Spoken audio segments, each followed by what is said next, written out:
Economic geography में हम economic geography of India के तहत वाटर रिसोर्सेज के चैप्टर में आज आगे बढ़ते हैं। देखिए, कल के लेक्चर को हमने इस पॉइंट पर वाइंड अप किया था कि हमने वाटर मैनेजमेंट एंड कंजर्वेशन के कॉन्सेप्ट को फॉलो करते हुए जो पहला तरीका अपनाया वो मल्टीपर्पस डैम प्रोजेक्ट्स थे और हमने इंटीग्रेटेड वाटर रिसोर्स मैनेजमेंट करनी चाहिए।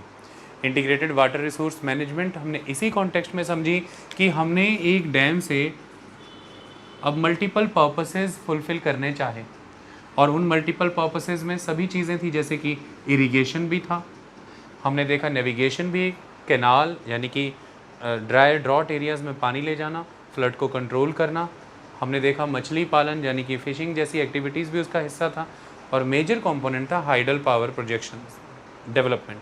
तो ये सारी मतलब एक रिजर्वायर, एक डैम को हमने इतने सारे पर्पसेस के साथ इंटीग्रेट किया।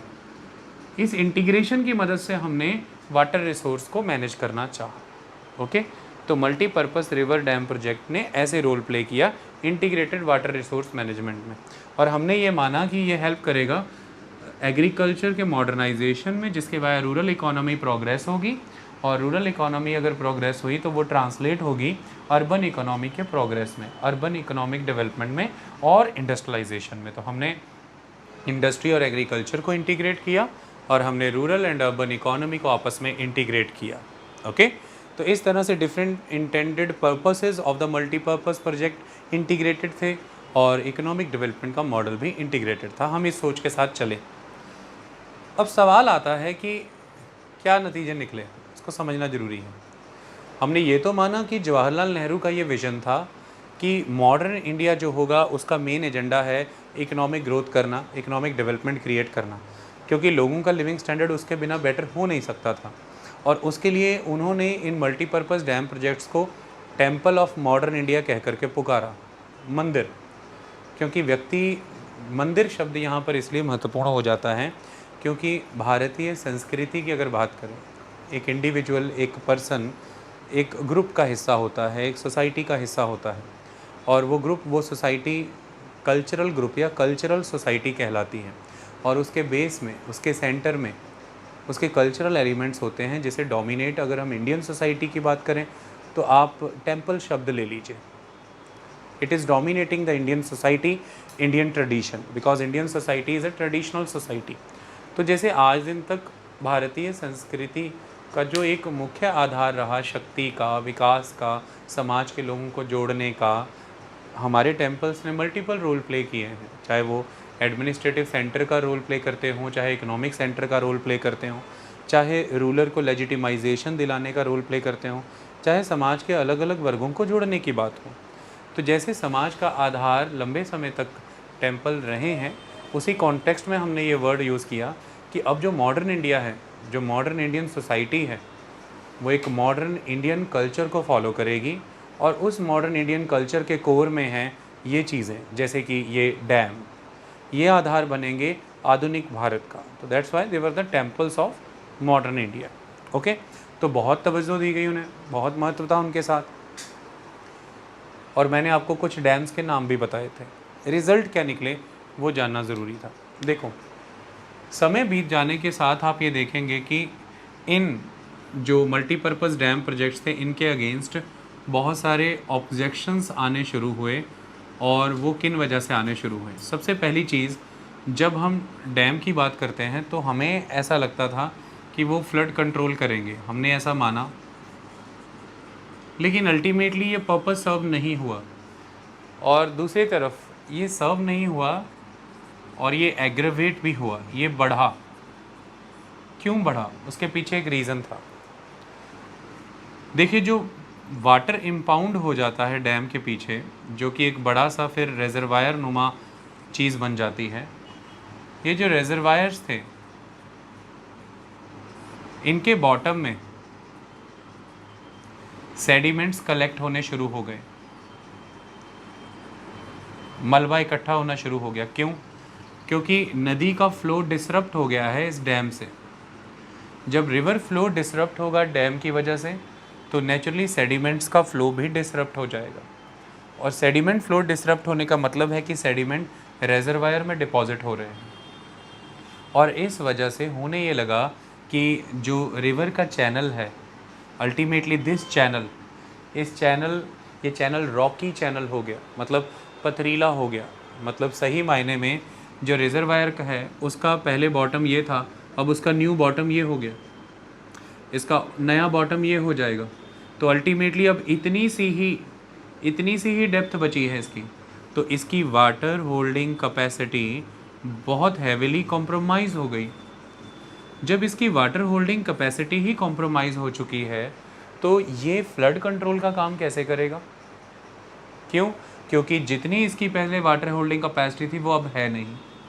और दूसरी बात, हमारे इंडिया की एक खासियत है, हमारे इंडिया में होल ईयर की रेनफॉल सिर्फ और सिर्फ 3 to 4 मंथ्स में हो जाती है। इसका मतलब ये है कि हमारे देश में जो 115 सेंटीमीटर एवरेज एनुअल रेनफॉल साल भर में नहीं रिसीव होती, 3-4 मंथ्स में, मतलब हैवी डाउनपोर होता है एक तरह से देखा जाए तो, बहुत तेज़ मूसलाधार घनी बरसातें आती हैं। और जब पूरे वर्ष की वर्षा एक समय तक सीमित हो तो पहाड़ों को, मिट्टियों को वो तेज़ी से काटने का दम रखती है, क्योंकि वो उतनी स्प्रेड नहीं हुई राउंड द ईयर, वो कंसंट्रेटेड है महीनों में भी कुछ दिनों में, क्योंकि हमारा रेनफॉल मॉनसूनल रेनफॉल है और वो आता भी स्पेल्स की फॉर्म में है। स्पेल आता है, फिर ब्रेक आती है, फिर स्पेल आता है, फिर ब्रेक आता है, तो बहुत तेज़ वर्षा आती है। ठीक है, कुछ ही दिनों में, इवन कुछ घंटों में ही कई बारी जितनी रेनफॉल पूरे साल की मानी गई है उतनी रिसीव हो जाती है आपको। तो इस वजह से टेंडेंसी रहती है बरसात की पहाड़ों को काटने की, ज़मीन को काटने की। इसे हम इरोजन कहते हैं। तो इंडियन मॉनसूनल रेनफॉल में इरोजन की एक टेंडेंसी है नेचुरली ही, क्योंकि round the year rainfall concentrated है 3-4 मंथ्स में ही। और ऐसे में जो पहाड़ों से सारी मिट्टी इरोड होकर के आ गई है, क्योंकि हैवी रेनफॉल 3-4 महीनों में हुआ, वो नदियों के वाया अब रिजर्वायर्स में ही जमा होने शुरू हो जाएगा।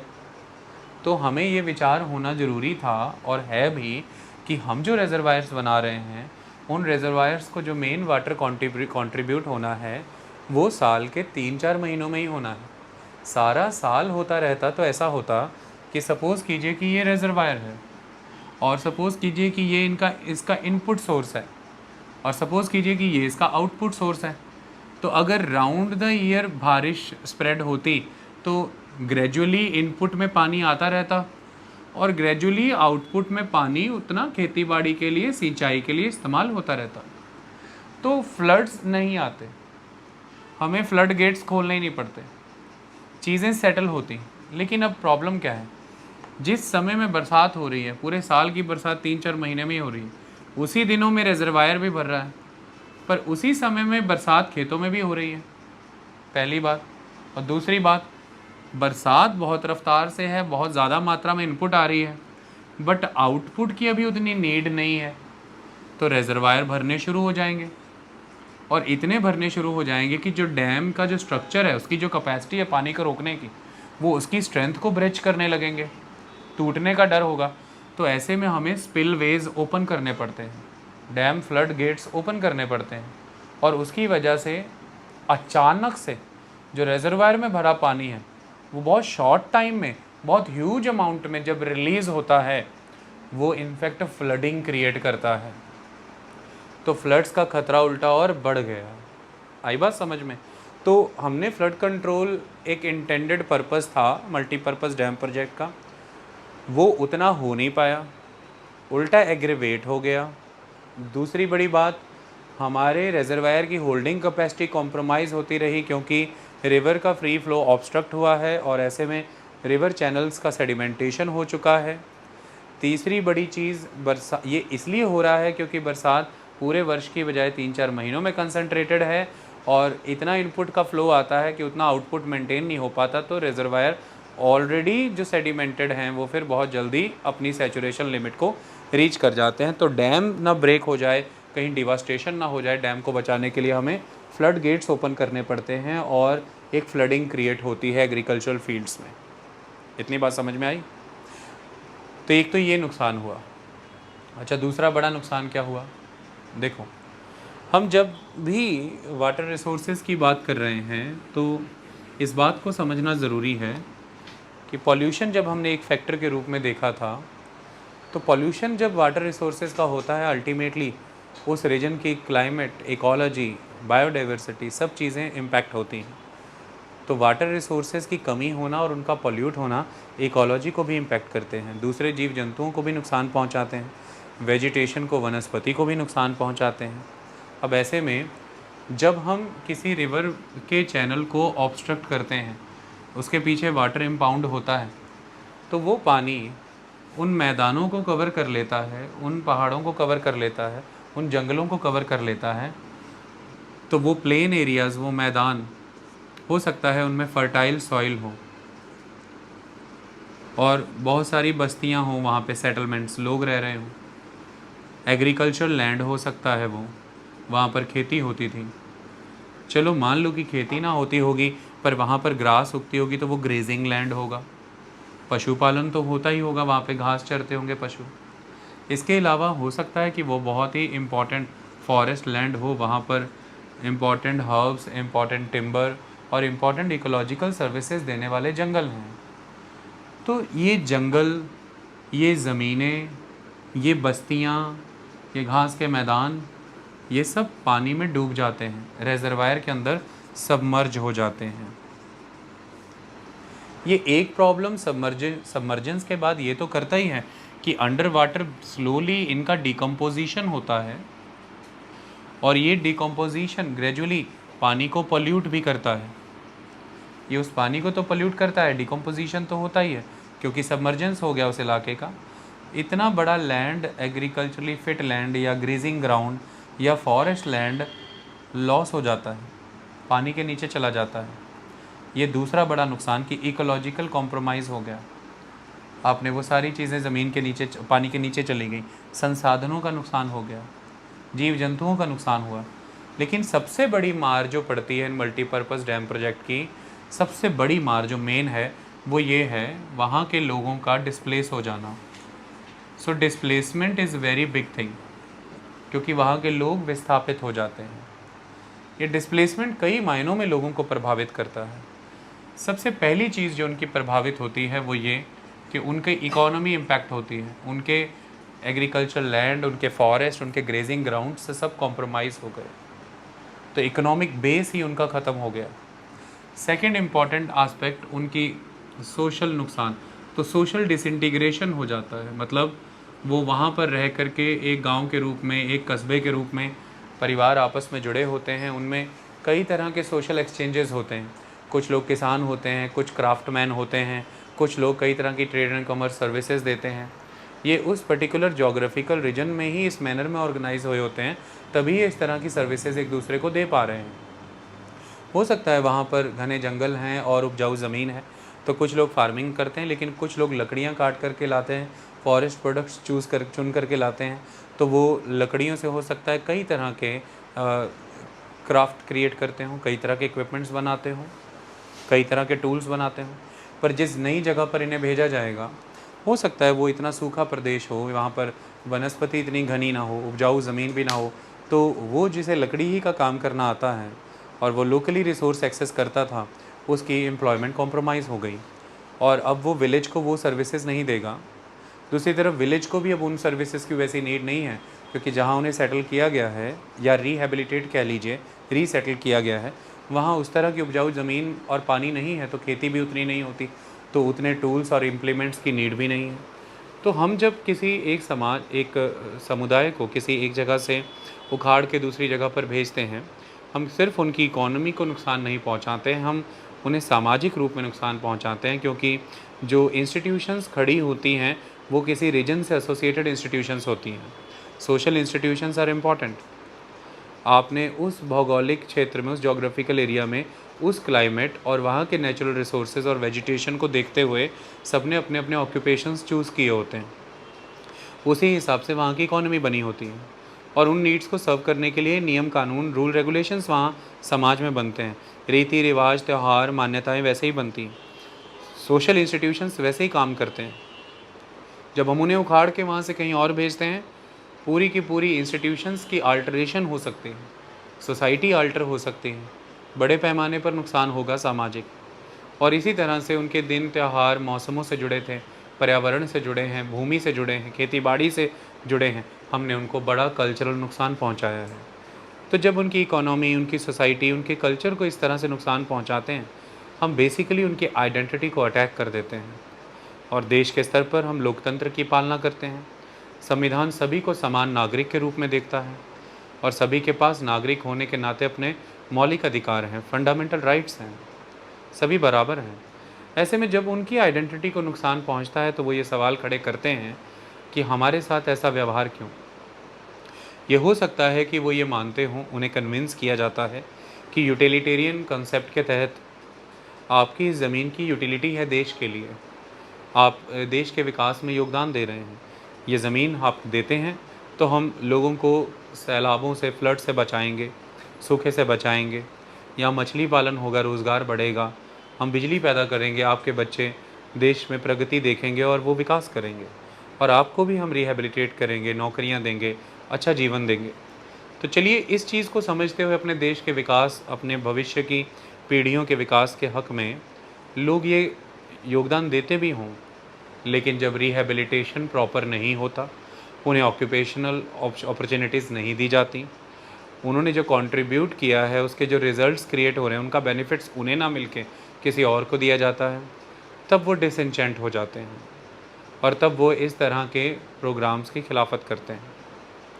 देखिए, सरदार सरोवर डैम है एक, ये गुजरात में है, नर्मदा नदी पर है।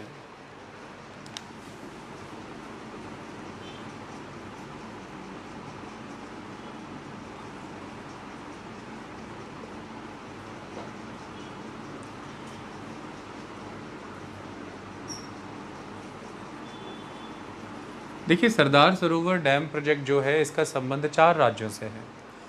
आप इसे महाराष्ट्र, गुजरात, मध्य प्रदेश और राजस्थान से जोड़ सकते हैं। तो ये 4 राज्यों से जुड़ी हुई एक परियोजना है और मेनली ये जो डैम है, इसका जो रिजर्वायर है, उसका जो उद्देश्य था वो गुजरात, ज़्यादा गांव गुजरात के और फिर राजस्थान के, गुजरात और राजस्थान के सूखा क्षेत्रों में, डेजर्ट एरियाज़ में जल पहुंचाना था, पानी पहुंचाना था। इसके उद्देश्य से ये बनाया गया।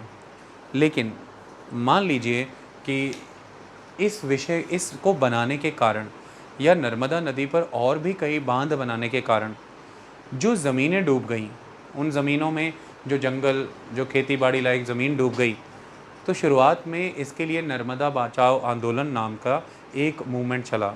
आगे जा कर के सेव नर्मदा या नर्मदा बचाओ आंदोलन के नाम पर एक एनजीओ एग्जिस्टेंस में आई, जिसमें ट्राइबल मैन, जिसमें farmers, environmentalist and human right activist सभी शामिल थे।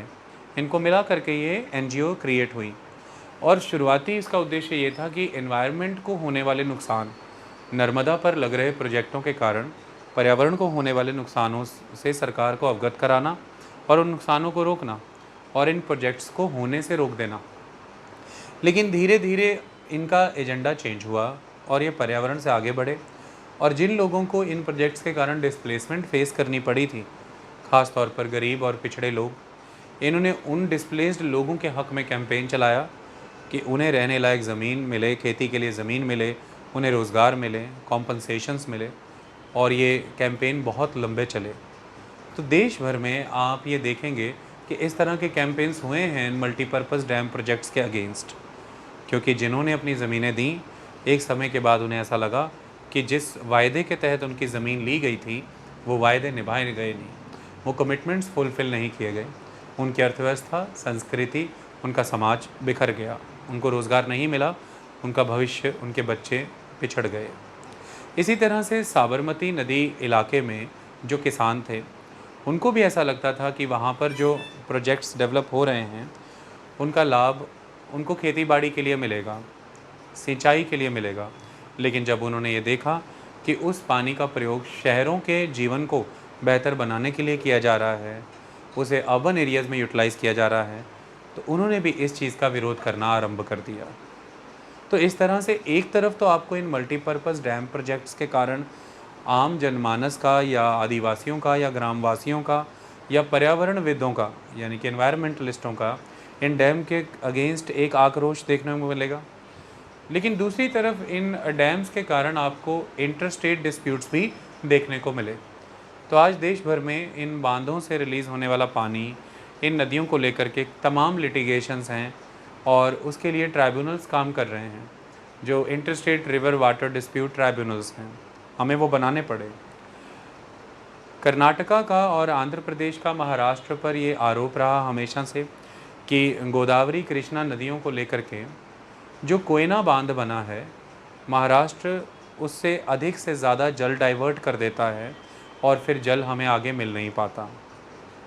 हमेशा से ही केरल, कर्नाटक, तमिलनाडु का पुडुचेरी का इलाका, इन राज्यों में हमेशा संघर्ष रहा है कावेरी नदी के जल के बंटवारे को लेकर के। पंजाब, हरियाणा और राजस्थान के बीच में हमेशा संघर्ष रहा है सतलुज नदी के पानी के बंटवारे को लेके, जैसे कि सतलुज यमुना लिंक नहर सिस्टम SYL कनाल के डिस्प्यूट्स को आप जानते हैं।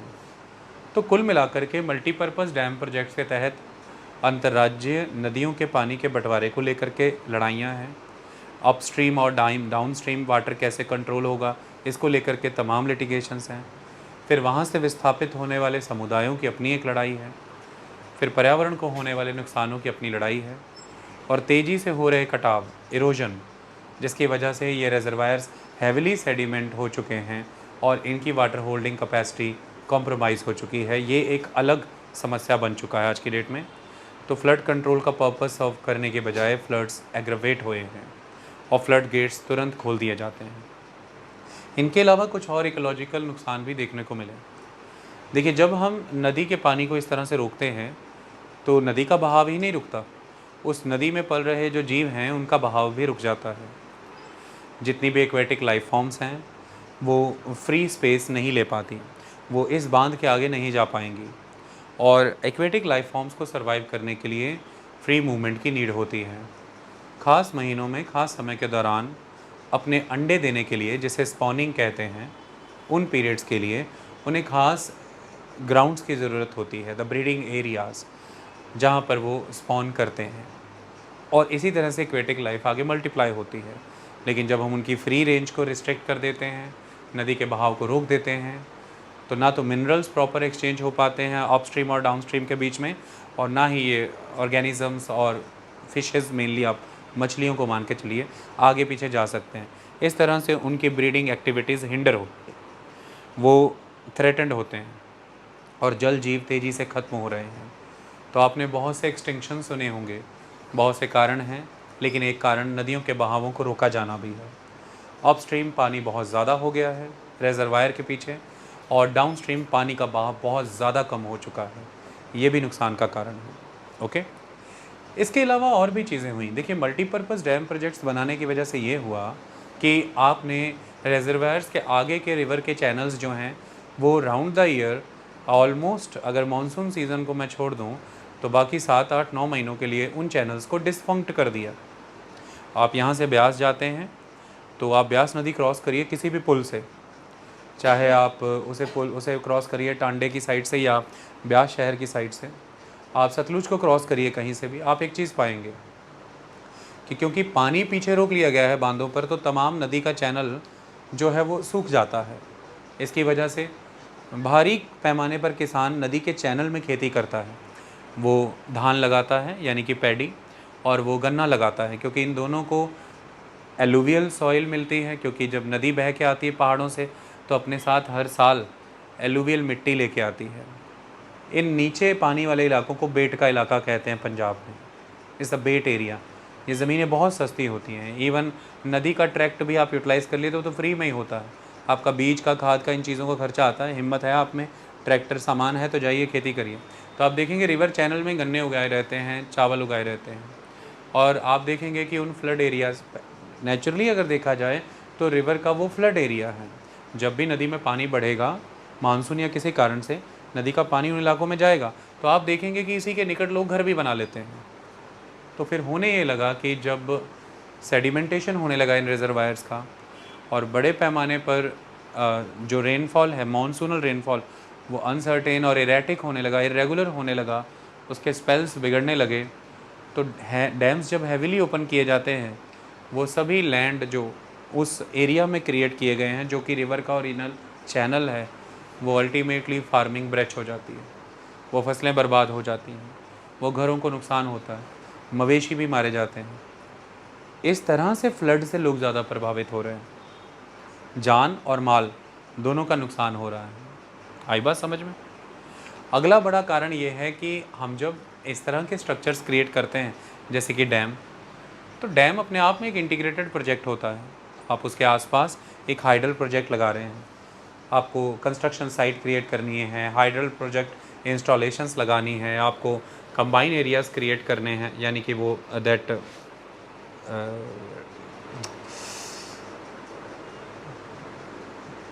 पंखे जो घुमाने हैं, हाँ कंबाइन से, ठीक है, आपको वो एरियाज़ क्रिएट करने हैं। इन सब चीज़ों के लिए आसपास के इलाके को साफ़ किया जाता है, जंगल काटे जाते हैं। तो ये अपने आप में तो एक इंफ्रास्ट्रक्चर प्रोजेक्ट ही है पूरा बड़ा। और जंगलों की इन कटाइयों के कारण जब माउंटेनियस स्लोप जो हैं, डैम वहीं बनते हैं। माउंटेनियस स्लोप्स जब बैरन हो जाती हैं, नंगी हो जाती हैं, तो बरसात का पानी मिट्टी को ज़्यादा उखाड़ता है, पेड़ नहीं रह पाते क्योंकि पेड़ों की कैनोपीज़ ख़त्म हो जाती हैं, पानी रिस रिस के ज़मीन तक आना था, अब नहीं आ रहा है, पानी सीधे आएगा और एक स्प्लैश क्रिएट होगा, और पेड़ों की जड़ें भी नहीं हैं जो मिट्टी को बांध के रख सकें। इस वजह से इरोजन फास्ट होता है। अपस्ट्रीम इरोजन फास्ट हुआ पहले, फर्स्ट, सेकंड, अपस्ट्रीम को जो ट्रिब्यूटरीज पानी दे रही हैं या जो रन ऑफ आ रहा है, जो वाटर शेड क्रिएट हो रहा है, तो पहाड़ जो हैं वो धीरे धीरे जंगलों की कटाई के कारण वहाँ से इरोजन होकर ज़्यादा पानी आ रहा है, तो सेडिमेंटेशन लोड बढ़ा है। और डाउनस्ट्रीम फ्लडिंग के कारण, जब बाद में फ्लडिंग होगी स्पिलवेज खोलने की वजह से, डाउनस्ट्रीम फ्लडिंग के कारण भी इरोजन हो रहा है।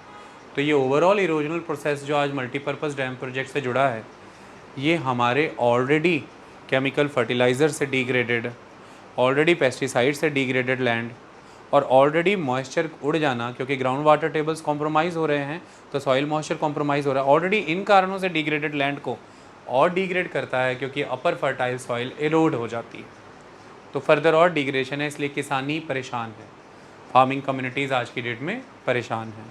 फिर उस लेवल पर अगर आप देखें तो आप इन्हें टूरिज़्म सेक्टर के रूप में भी डेवलप नहीं कर पाए, क्योंकि डैम्स में पोटेंशियल है, वो आपको बहुत हैवी लॉस क्रिएट कर सकते हैं। तो that's why they are strategical sites, और स्ट्रेटेजिकल साइट्स हैं तो ये आप ऑल द टाइम इन्हें ओपन नहीं रख सकते और हर किसी के लिए ओपन नहीं कर सकते। तो वहाँ पर वैसी अम्यूज़मेंट एक्टिविटीज़ या रिक्रिएशनल एक्टिविटीज़ आ भी नहीं सकती जो आपको वो पूरा आनंद दे सकें जो आपको चाहिए। फ़ोटोग्राफ़ी काफ़ी इलाकों में बैन है, सेंसिटिव एरियाज़ हैं वो। तो इन कारणों से अगर देखें तो जो इंटेंडेड था कि बहुत अच्छे टूरिज़्म सेंटर्स बनेंगे, ये उस तरह से उतने बड़े टूरिज़्म सेंटर में भी विकसित नहीं हो पाए। बड़े पैमाने पर यहाँ फ़िशिंग भी नहीं डेवलप हो पाई। सबसे बड़ी समस्या ये रही कि हमने डैम बना लिया, पानी रोक लिया, लेकिन उनका काम खेतों तक पानी ले जाना था, और जिसके लिए सबसे इम्पॉर्टेंट इंफ्रास्ट्रक्चर नहरें थी। हम नहरों का काम संपन्न ना कर पाए, नहरें उतनी नहीं बन पाई। यही कारण है कि आज जब बांध में पानी ज़्यादा हो जाता है, हम जब उसको छोड़ते हैं, अगर हमारे पास इनफ डाइवर्जन चैनल्स होते और हम उन चैनल्स के वाया उन एरियाज़ को जोड़ पाते जो कि रेन डेफिशिएंट एरियाज़ थे, तो फिर बाढ़ का तो कारण कोई बनता ही नहीं। बट क्योंकि अलग अलग राज्यों में ज़मीनों को ऑक्यूपाई करने का मसला बहुत डिफ़िकल्ट है, फिर डिफरेंट एरियाज़ में लैंड ऑक्यूपाई करके उस लैंड को कैनाल के तौर पे ईयर मार्क करना, ये भी डिफ़िकल्ट है। ऐसे में अलग अलग राज्यों में एक सिंक्रोनाइजेशन बैठाना, लोकल पॉलिटिक्स को कन्विंस करना कि नेशनल लेवल पर सोचने की कोशिश है, और स्टेट और सेंटर में सब्जेक्ट्स का डिवीज़न हो जाना, इन सब कारणों से ये इतना ईजी नहीं रहा। तो तमाम कनाल्स जो हैं वो बन ना पाई, और जब कनाल्स ही नहीं बनी तो आपने पीछे पानी रोका हुआ है, जब उसे छोड़ना है तो जाएगा किधर। इस वजह से जिस मैनर में रिवर्स को इंटरलिंक करने के बारे में सोचा गया था, जैसे कनाल्स को इंटरलिंक करने के बारे में सोचा गया था, वो प्लान सही रूप में कंप्लीट स्केल पे एग्जीक्यूट हो ही नहीं पाए।